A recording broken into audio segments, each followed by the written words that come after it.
여러분, 인류 역사가 생긴 이후로 지금까지 단 한 해도 전쟁을 하지 않고 지난 해는 없습니다.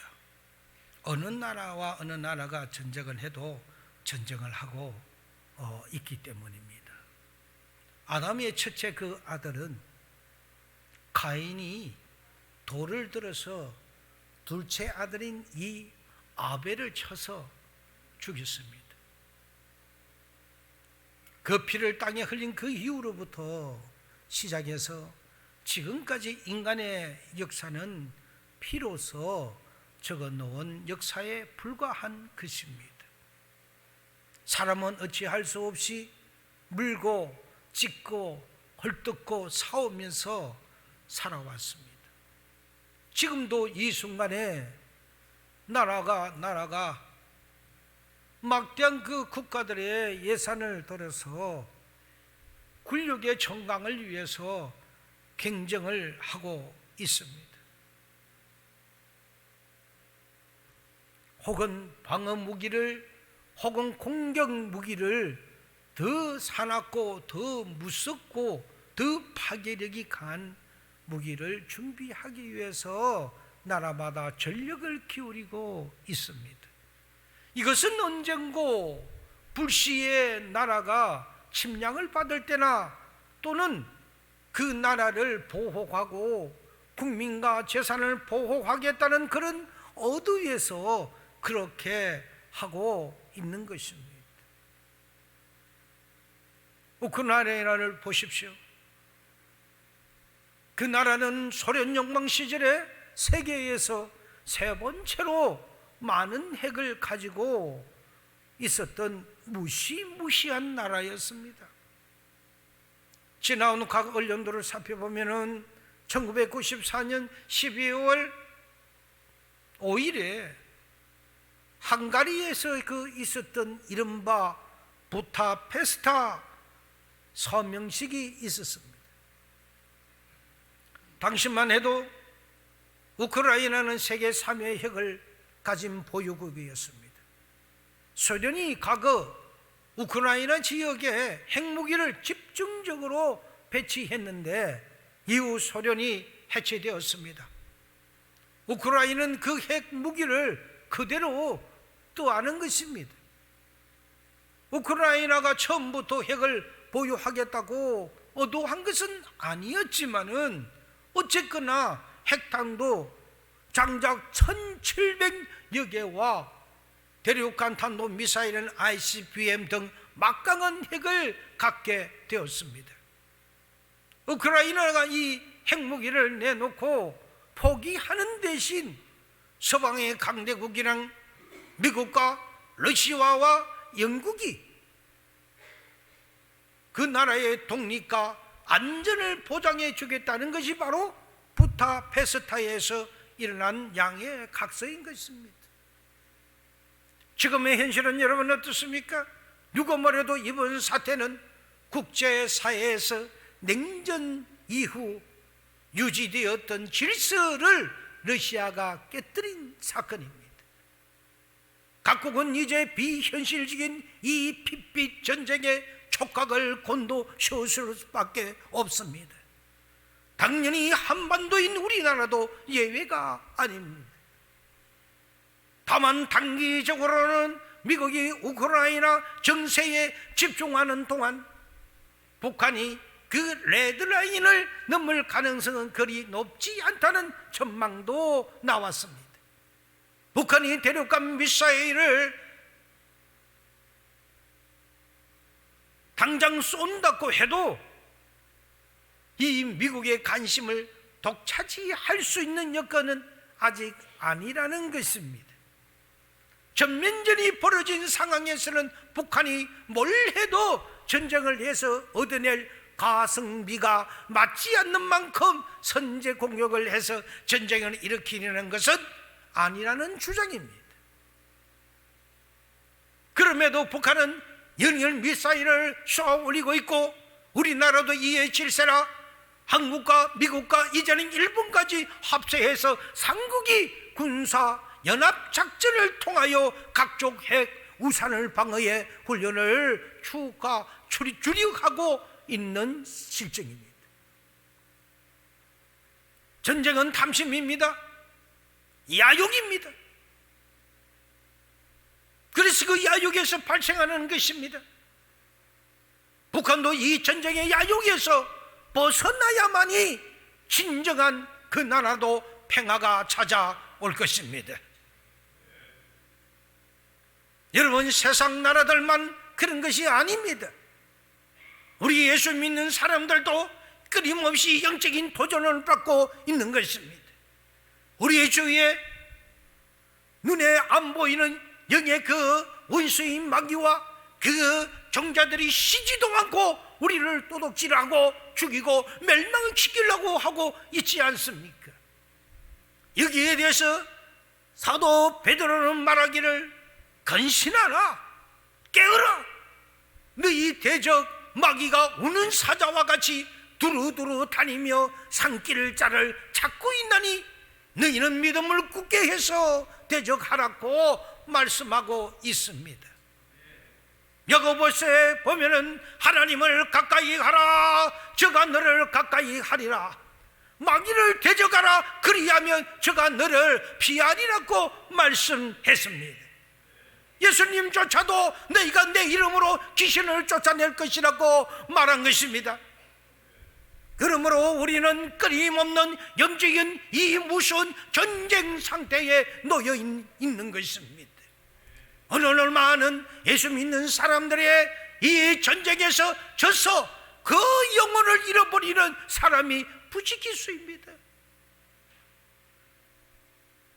또 많은 예수 믿는 사람들이 주여 주여 하나 이 영적인 전쟁에서 핥히고 상처를 입고 난 다음에 한평생 천국을 가기는 가나 겨우가고 하나님의 그 영광도 드러내지 못하고 패배자로서 일생을 살다가 겨우 턱걸이해서 천국에 가는 사람도 있는 것입니다.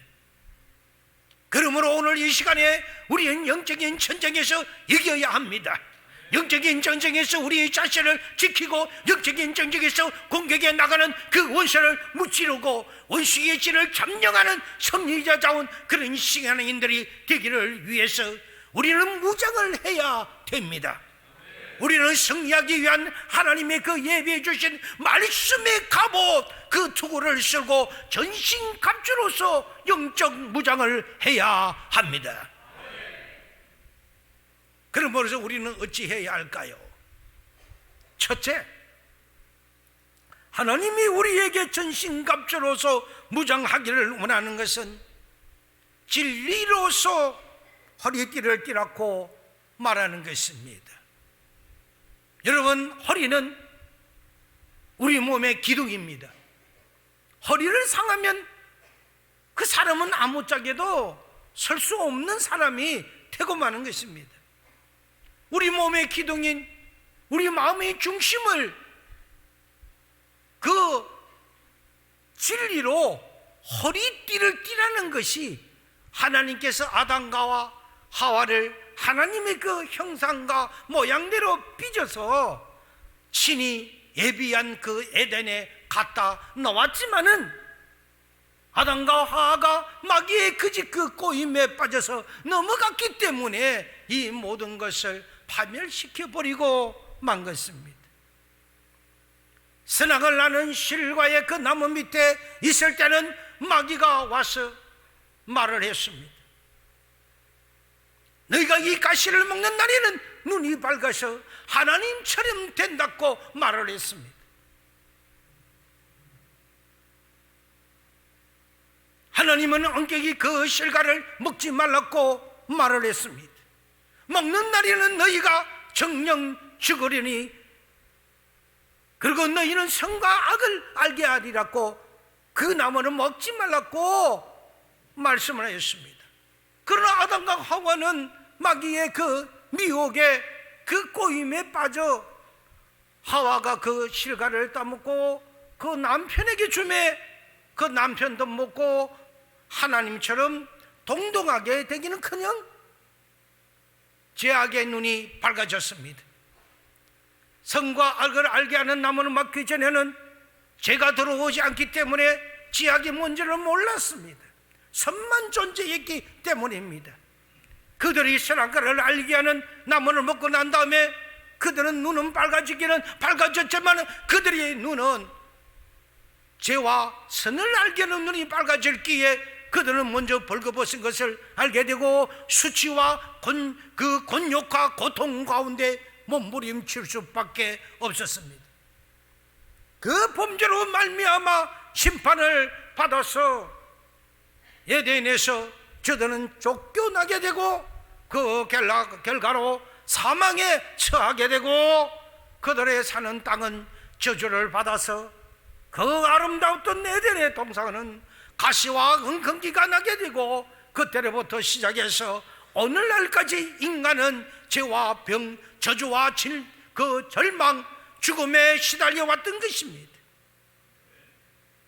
이러므로 여러분, 우리가 마귀의 그 미혹에 조심하지 아니하면 이러한 것에 그득그득 당하게 되는 것입니다.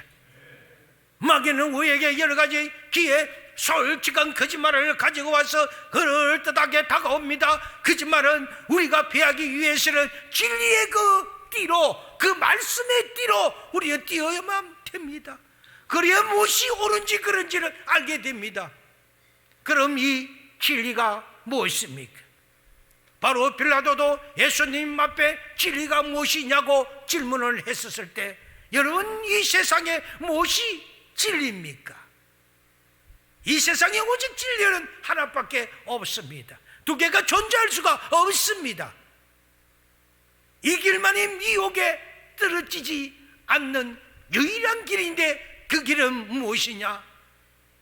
내가 그 길이요 진리요 생명이니 나를 말미암지 않고는 아버지께로 올 자가 없느니라 하는 우리 예수께서 유일하게 우리의 진리가 되시는 것입니다. 아멘입니까? 아멘입니까? 아멘입니까? 예수를 반대하는 것은 미혹입니다. 예수에 대해서 무관심하는 것도 미혹의 마귀에 빠진 것입니다. 예수를 믿지 않는 것도 같은 어미입니다. 오직 예수님만이 진리이기 때문에 예수를 마음속에 모시고 허리띠로 심지 않은 사람은 모두 다 미혹에 빠져 있는 것입니다. 오늘 세상에서 예수 믿지 않는 사람들은 진리를 떠나서 미혹에 빠져서 육신의 정욕과 안목의 정욕과 이 세상의 자랑을 쫓아 육신을 쫓아 살지만은 그 결과는 파멸인 것입니다. 그러므로 예수님께서 우리 구주이심을 믿고 그것으로 우리는 허리띠를 띄어야 우리가 이 미혹을 당하지 않습니다. 그리고 예수 그리스도 이 주님께서 십자가에 올라가서 양손과 양팔에 대못을 박히시고 창을 맞아서 피를 쏟고 물을 쏟고 죽으신 그 보혈의 공로를 말미암아 그 우리의 과거의 죄, 현재의 죄, 미래의 죄가 용서를 받고 우리의 일생의 모든 원죄와 자범죄가 용서를 받고 예수 그리스도를 통해서 하나님 앞에서 벗어나고 마귀의 사슬에서 자유를 얻고 하나님 앞에 어렵다함을 얻는 이 유대한 이 진리를 우리는 허리띠로 묶어야만 됩니다. 그리고 난 다음 우리 참 삶의 목적은 어디에 있는가를 알아야 됩니다. 나의 사명은 뭔가, 나의 목표는 뭔가를 알아야 합니다. 어떤 사람들은 세상의 참 삶의 그 목적은 쾌락을 얻는 것에 있다고도 이상한 이야기를 합니다. 그렇지 않으면 물질이 많이 생산하고 그렇게 물질을 소유하는 것에 있다고 합니다. 또 다른 사람은 말하기를 삶의 목적이란 것은 정치와 권력을 얻는 데 있다고도 이야기하고요. 또 어떠한 사람은 말하기를 그렇지 않다, 진리를 추구하는 데 있다, 그렇게 말하지만은 우리가 세상에 사는 참된 목적은 무엇입니까? 예수를 통해서 우리에게 보여주신 하나님을 사랑하고 하나님을 믿고 하나님을 경외하고 하나님께 영광을 돌리기 위해서 사는 것이 바로 우리의 삶의 제일 첫 번째 목적이 되어야만 됩니다. 이것이 사람된 목적이요 제일된 목적인 것입니다. 이에 다른 것은 미혹에 빠지게 됩니다. 사람이 하나님보다 쾌락을 사랑하면 미혹에 빠집니다. 하나님보다 더 돈을 사랑하면 미혹에 빠집니다. 하나님보다 권력을 사랑하면 그는 파멸로 빠집니다. 이 세상에 무엇보다도 우리는 하나님을 섬기면서 살고 하나님께 영광 돌리며 사는 이것이 인간의 본분이기 때문에 진리로 의의 띠를 띄어야만 되는 것입니다. 그러므로 우리는 천국에 있고 지옥에 있다는 것을 알고 천국이 있고 지옥이 있다는 것을 알고 우리는 천국 백성으로서 반드시 천국을 가야 되겠고, 그리고 천국 가기 위한 준비 단계로서 이 땅에 살고 있다는 것을 알고 이것으로서 의의 허리띠를 띠면 우리는 미혹을 받지 않습니다. 우리의 최종적인 목표는 천국에 있는 것입니다. 얄팍하게 살아가는 이 세상에 우리의 인생이 잠깐 피었다 없어지는 아침에 그 일어나는 안개와 같은 인생이라 하였는데, 인생은 그와 같이 짤막한 것입니다. 거기서 모든 것을 끌 수는 없지 않겠습니까? 그러기 위해서는 우리 인생이 너무나도 아깝지 않겠습니까? 마귀는 말하기를 이 세상에서 재미를 보라, 이 세상에 주저앉아라, 이 세상 쾌락을 위해서 희생하라고 하지만은 우리의 목적이 천국에 있으면 그 말에 귀를 기울이지 않습니다. 무슨 소리를 하느냐, 이 더럽고 추악한 귀신마귀야, 나를 미혹을 하느냐, 우리는 벌써 눈치를 채는 거죠.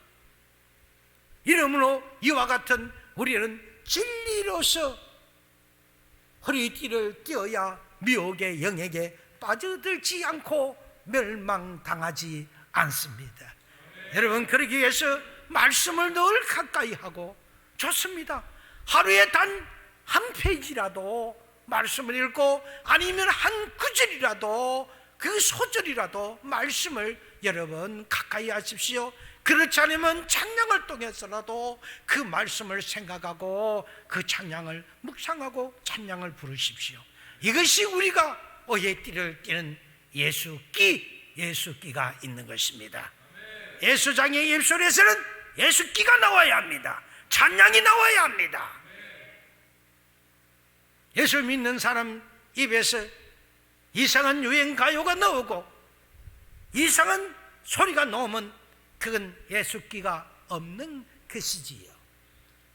부디 예수끼를 부려야 합니다. 그래야 하나님 믿는, 그래야 하나님이 인정받고 그래야 하나님이 좋아하시는 저와 여러분이 될 것입니다. 둘째로, 성경은 의의 흉배를 붙이라고 말했습니다. 흉배라는 것은 일종의 방탄복과 같은 것입니다. 가슴에 방탄복을 붙이는데 의의 흉배를 붙이라는 것입니다. 의의 반대는 죄입니다.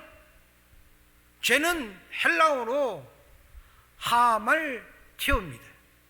이 하말티어라는 것은 벗어난다는 뜻입니다.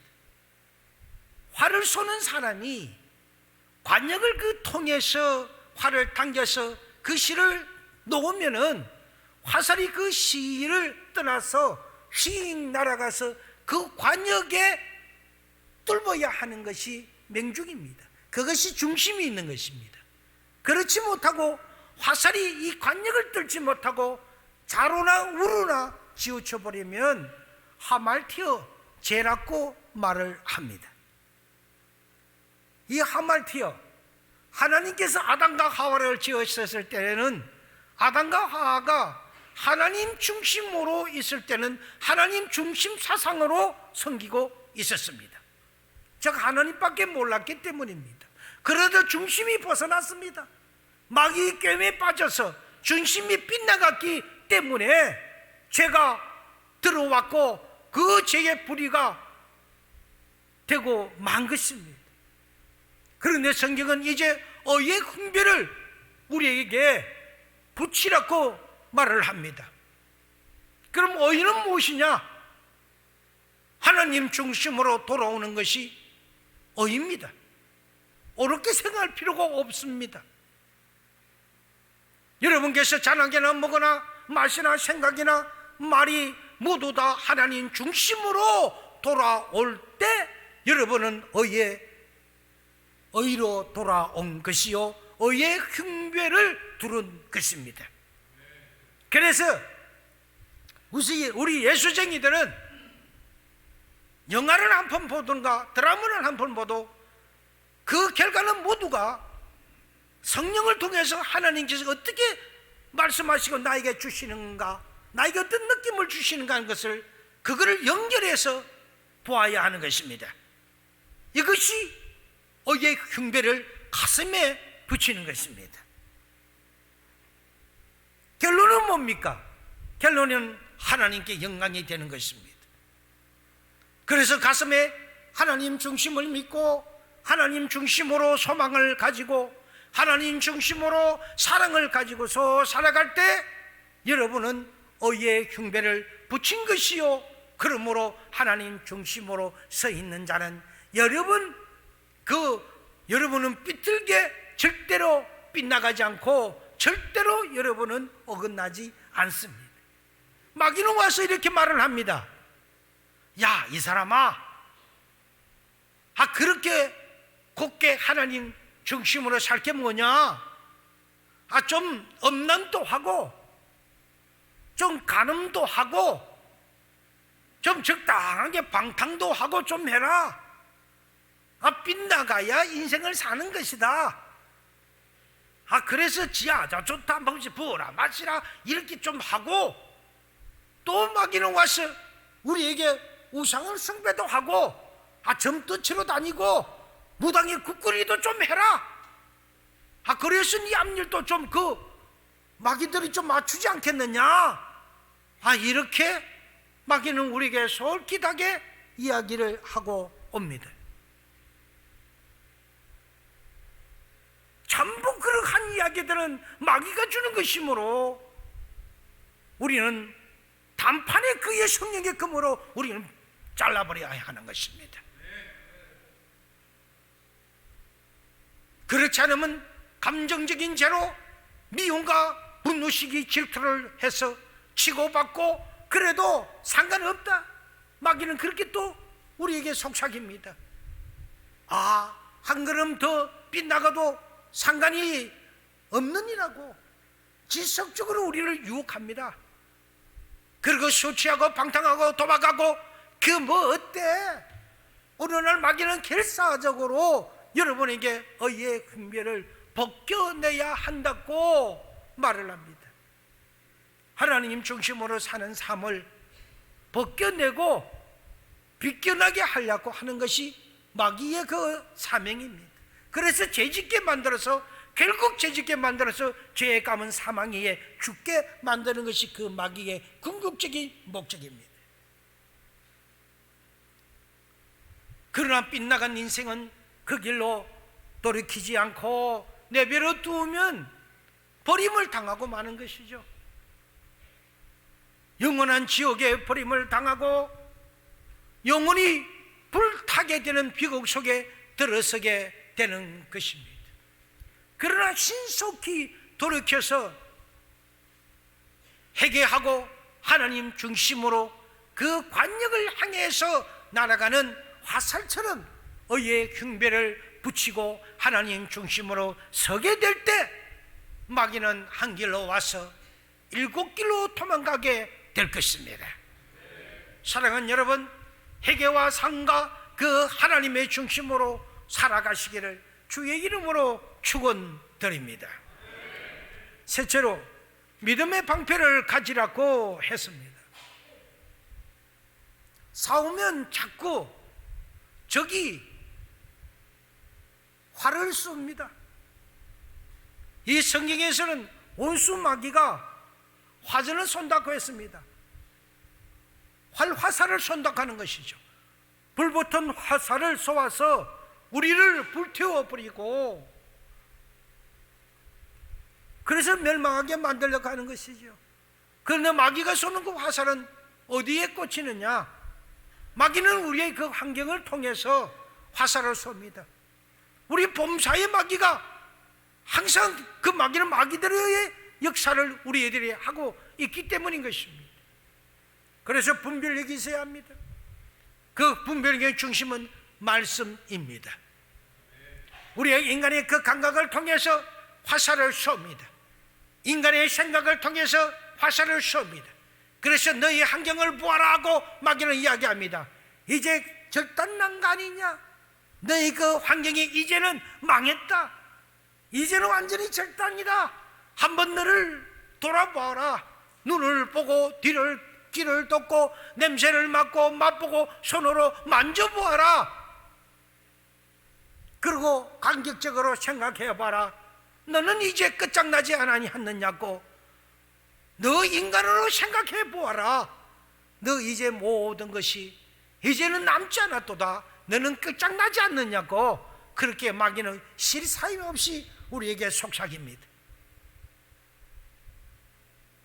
이것이 마귀는 우리의 생각을 통해서 타고 들어와서 우리가 이 마음에 그렇게 마음을 먹게끔 역사하는 것이 그 마귀의 아주 가난하고 아주 치욕스럽고 아주 그 마귀의 그 추악한 마귀의 행동입니다. 여러분, 우리가 만일 환경을 바라보고 감각에 의지하고 또는 인간의 그 생각에 의지한다면 하나님은 없습니다. 자기 자신이 다 판단해버리고 자기가 다 해버리는데 하나님이 무슨 소용이 있겠습니까? 여러분, 우리는 하루에 12번도 더 불안, 초조와 절망에 허덕일 수밖에 없는 인간이지 않습니까? 그러나 우리가 그 믿음의 방패를 가지라는 것은, 믿음이라는 것은 하나님의 말씀입니다. 믿음은 들음에서 나며 들음은 그리스도의 말씀으로 말미암는다고. 이 말씀만 부여잡고 저 하늘이 무너지고 이 땅이 꺼져도 1.1핵도 변하지 않는 이 말씀 위에 서고, 눈에는 아무 증거가 지금 현재는 보이지 않고 귀에는 아무 소리가 안 들리고 손에는 잡힌 것이 아무것도 없다 할지라도 말씀에 서고 그 말씀의 믿음으로 나아갈 때 마귀는 이 사람을 감당할 수 없는 예수기가 있는 예수의 믿음의 사람으로 마귀가 인정해 버리는 것입니다. 교회에 와서 은혜 받고 그 신앙의 충정함을 받고 집에 가면은 집에 가니까 교회에서는 그렇게 행복했는데 집에 가니까 생활비가 떨어졌다, 큰일 났다. 그럼 아이고 하나님도 안 계신가 보다, 내 인생이 왜 이렇게 되었느냐, 이제는 다 끝장났다고 그냥 침몰합니다. 그냥 절망합니다. 그러면 그것은 환경을 보고 자기 자신이 좌지우지하는 자기 자신이 결정을 내린 것입니다. 언제 하나님이 그렇게 결정을 내려 주셨습니까? 아닙니다. 자기가 그렇게 결정을 내린 겁니다. 그럴 때 나라와 그 의를 먼저 구하라. 이 모든 것이 너에게 더하시라고 우리에게 말씀을 더하여 주시지 않습니까? 우리는 이럴 때 말씀을 통하여 먼저 하나님께, 우리는 일용할 양식을 주신 하나님께, 하나님이여 전화주복을 시켜주실 줄 믿습니다. 나의 행편을 아시는 하나님이여 종을 구해 주시옵소서, 우리 가정을 구원해 주시옵소서. 이렇게 기도할 때 기도를 타고 타서 하나님 그 기도줄을 통해서 우리를 역사하시는 것입니다. 마귀의 그 모든 환경적인 그 화전을 우리는 이길 수는 없지만은 그래도 우리는 우리에게 주신 이 환경을 바라보고 동요하고 하나님이 어디 계시냐고 원망하면 그 사람은 그 마귀의 그 불화살에 자기 자신이 관역이 꿰뚫린 사람이 되고 맙니다. 교회에 와서 하나님께 기도하고 하나님이 병 고쳐 주신 것을 확신하고 할렐루야 하고 나갔다가 저녁에 가니까 도로 아프기도 하고 이 고통도 더 시작되고 이렇게 되면 이 기도도 다 필요가 없다, 믿음도 다 필요가 없다, 아이고 내 죽겠네. 이것은 벌써 감각을 통해서 마귀가 나에 대하여 불알사를 관역을 쏘아는 것입니다. 나는 그 관역에 대해서 환경을 통하여 나를 맞았던 것입니다. 그런 현상이 다가올 때 이 거짓되고 헛된 것들아, 우리 가감하게 꾸짖고 대적해야 하는 것입니다. 내가 내게 썩을 줄 아느냐? 주께서 채찍을 맞으심으로 나의 나음을 입었는데 이 거짓되고 헛된 것들아, 이 무슨 자소리냐? 나사렛 예수 그리스도의 이름으로 명령하노니 거짓되고 헛된 것들아 떠나가라. 미혹의 영들아 떠나가라. 너에게 아픔을 주는 영들아 떠나가라. 불신을 주는 영들아 떠나가라. 내게서 떠나가라. 다시는 오지 말지어다. 십자가에서 나를 구원하신 예수 그리스도의 이름으로 방언벽이 쳐졌노라. 너는 나에게 넘어오지 못한다. 우리는 그렇게 해서 예수님 이름으로 아멘하고 기도하고 믿음의 방패를 우리는 제끼부리면 그것은 적시로, 그거는 믿음의, 우리는 나아갈 때 그 마귀는 떠나가게 됩니다. 이것이 하나님이 우리에게 유일하게 주신 기도인 것입니다. 이러므로 여러분, 우리가 이 세상에서 신앙인으로 살려면 믿음의 방패를 가지고서 말씀 위에 서서 살아야지, 말씀을 제껴놓고 난 다음에 우리의 그 인간적인 환경이나 또는 인간의 감각이나 인간의 생각으로서 자신이 좌지우지해서 그렇게 흔들리면 이 사람은 결단코 범사에서 성공하기 힘듭니다. 결단코 그 사람은 실패자가 되는 것입니다. 따라서 하나님의 말씀인 이 성령의 검, 이 검은 전신갑주 중에서 유일한 공격의 무기인 것입니다. 그러므로 사탄에게 치명타를 입힐 수 있는 것은 말씀입니다. 부디 예수 그리스도의 이름으로 그 악한 마귀 사탄을 물리쳐서 모든 범사에서 승리하시기를 전능하신 예수 그리스도의 이름으로 축원드립니다.